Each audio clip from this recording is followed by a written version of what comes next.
don't know if this is a folktale or just my truth, but it feels like something that has been happening to many girls like me since the world started. My name is Uloma. I am a 10-year-old girl, but a bit bigger for my age, the second child and second daughter of Mr. and Mrs. Amadi. I had 5 siblings, 3 brothers and 2 sisters. The last child was just 6 months old. I am from one of the villages in the eastern part of Nigeria. I was the brightest in my class. Every teacher wanted me in his or her class. Even my class teacher, Mr. Okore, used to say, "This girl thinks faster than lightning." When I read, people listened. When I spoke, people clapped. During morning assembly, I was always selected to give the morning recitation, which always ended in loud applause from both teachers and students. I always wanted to be a teacher because I admired them and always thought that it was the most respected profession. I saw teachers as the most educated, the neatest, the most classy, and even more. My uniform was old, but my brain was sharp. I used to be happy. I used to run to the stream with my siblings and sing with my mother in the morning while she tied her wrapper tightly and stirred the pot of ofoha. My father before the war used to call me Nwa Mama, meaning my good child. He would lift me high and tell my mother that I was going to be a nurse or maybe even a teacher one day. But then the war came, the Civil War. My father went away to fight for the local side. When Papa left to fight in the war, we thought he would return soon. But days turned to months, and the sounds of bombs became our new bedtime songs. We ran, Mama, my siblings and I, barefoot, crying, carrying nothing but fear in our hands. The Nigerian soldiers were getting closer. The sky was red with fire. People were screaming. We fled our home in the middle of the night, hiding in bushes and in uncompleted building with no roof, just bare walls and prayers. Food disappeared. Hope disappeared. We ate anything we could find. Lizards, bush rats, and lots more. I was just 10 years old, yet I had to walk miles in the bush with women old enough to be my grandmother, searching for cassava or anything to boil. My older sister was very sick, so she couldn't go. We walked silently, always afraid. Afraid of soldiers, afraid of getting caught or molested, afraid of stepping on landmines or hearing the whistle of a bomb before it dropped. The atmosphere was tense. No one spoke as we moved silently, not even a whisper. One day when I came back with cassava on my head, after walking for over 6 hours, I collapsed. I couldn't move. I couldn't talk. Mama was scared. She cried and prayed and treated me with hot water, odaki, that is kernel oil, which she rubbed all over my body and poured little in my mouth and forced me to swallow, and also with ori, shea butter. My siblings cried from hunger. My mother cried when she thought we were sleeping. The hunger was sharp and the air smelled like fear. And then one day, the war ended. We returned to our village, stepping through ash and silence. Our mud hut with 3 rooms was still standing, like a miracle, but you could tell it suffered terrible bullet strikes. The compound smelled of death and was covered in overgrown grasses. There were decomposing bodies everywhere. We fetched water, cleaned the compound, cleared the bushes, and began to rebuild our lives from scratch with nothing. We had nothing, no money, because by then the currency was changed during the war, so the ones we had was useless. And then we waited. We waited for Papa to return. My mother cried every day, holding her chest and calling on Tuko to bring him back alive, because some people who went to fight had returned. The nights were long, and then, alas, he finally came back, but he was not the same, and he did not come back alone. He came back with her. Her name was Uloma, meaning a beautiful jewel or a gem of beauty, but she was the complete opposite of her name. To me, she was simply the woman that came with the war.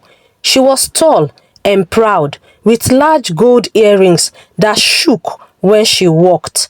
She wore bright red ichafu on her head, and her two wrappers were starched so stiff, like she didn't sweat, like she didn't feel heat or shame. Her laughter was loud, but never kind. From the first day she entered her compound, peace died. My father stopped looking at my mother the same way. My siblings and I stopped hearing "Nwa mama, my good child," or "Umu mama, my good children." And for the first time, he called us derogatory names. He started beating my brothers and I for little things that made no sense at all. We were afraid all the time. Papa and Uloma took 2 rooms. My mother, the woman who waited for him, who cried prayers into the night for his safe return, was pushed into the last room with me and my 5 siblings, 7 of us in one small room.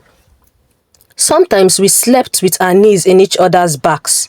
Sometimes we didn't sleep at all. Uloma ruled the house like a queen. Papa stopped talking to us without her being there. If we tried to speak to him privately, she would appear like a shadow and say, "What are they whispering to you again, eh?"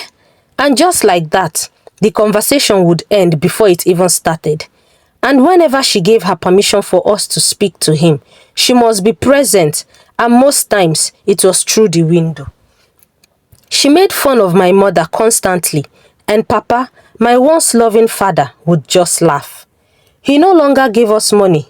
If we begged, Uloma would laugh and bring out his money, not to give to us, but to wave it in our faces, saying, "See money, see sweet money." She would sing, shaking it. But it is not for people who don't have a father. Although sometimes Papa would hide when Uloma wasn't around and give my mom little money. My mama would be very grateful and even kneel to thank him. To eat, my siblings and I had to go and work on other people's farms, clearing weeds, planting cassava, or carrying firewoods on our heads. Our hands grew blisters. Our legs were beaten by abishe, soldier ants. But we had no choice. At least the farm owners gave us okwa, or sometimes gari to drink, and sometimes we were paid with money, but they were always little. Uloma would hide my mother's cooking utensils and tell Papa things about us that weren't true. We saw shege in the hands of this woman. Slowly, our once happy and lively home became a place of silence and pain. She told Papa that school was a waste for girls and for boys who had no future. He listened, but Mama stood her ground that we must go to school, but not all of us. She couldn't carry the burden alone. She didn't go to school, but knew the importance. My youngest brother, Chidi, would cry in the mornings when he saw other children with school bags going to school. My mother, oh, my beloved mother, she sold her valuables that she was able to save throughout the war. Even the wrappers, like the ones with the shining gold edges. She sold them one by one at the market to buy foodstuffs, just to keep her mouth fed. Sometimes she would come back so tired and worn out, and sometimes she tried to hide the tears in her eyes, and she would smile for us. She never stopped praying though. Even when Uloma called her names, such as Onye Nzuzu, meaning foolish person, useless woman, and even more. Sometimes Papa would reject my mother's food and claimed it smelled like jealousy, just to please the other woman. I remember one night clearly. The moon was full and we sat outside because the heat inside the hut was too much.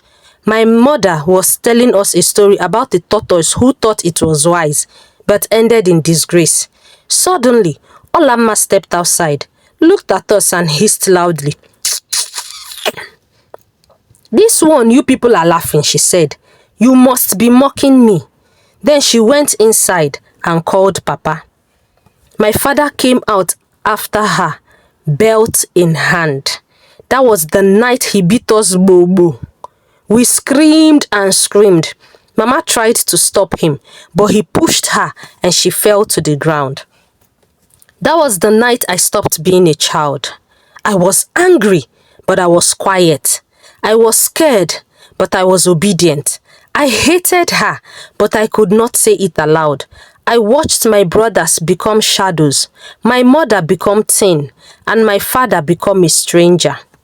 All because the war ended, and he brought the war home with him. But the biggest pain came when I turned 16. Uloma told Papa, "This one is ripe like pawpaw. Why are we feeding her for nothing? Let her bring the bride price and leave this house." He agreed, and it began.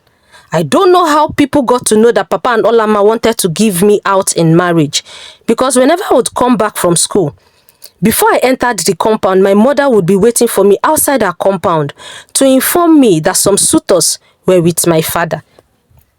I would give her my school bag and run into the bush to hide until evening, when I knew they would have left. This continued for days and weeks. Sometimes while returning from school, and if Mama wasn't at the entrance of the compound, I would fling my bag inside the compound and still run away into the bush. Whenever I came back in the evening, Uloma would ask, "Ibacholo so? Ikogulage?" Meaning, "Have you finished running? Are you tired? You can run, but you can't hide. You must get married."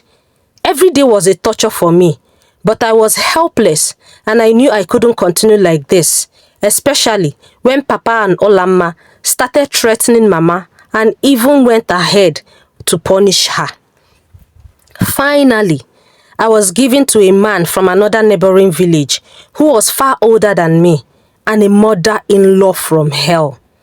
A girl who once topped her class became the girl no one remembered. But this is not the end of my story. There is more, much more pain, more fight, more truth, and more victories. They say peace comes after war, but for us, that was when the real suffering and war started. I don't know where that woman came from or what she did to my father, but I know she wore beauty like a weapon and silence like a crown. And I know this, when a man forgets the woman who suffered with him, when things are rough or even during any type of war, he invites another war into his home. If you think this is sad, wait until you hear what happened during and after the marriage. It was hell on earth. Something I would not wish anyone, no matter how bad that person was. Subscribe, like, comment, and share. And follow for the next episode. Because sometimes what we call folk tales are the real stories our mothers never got to finish telling.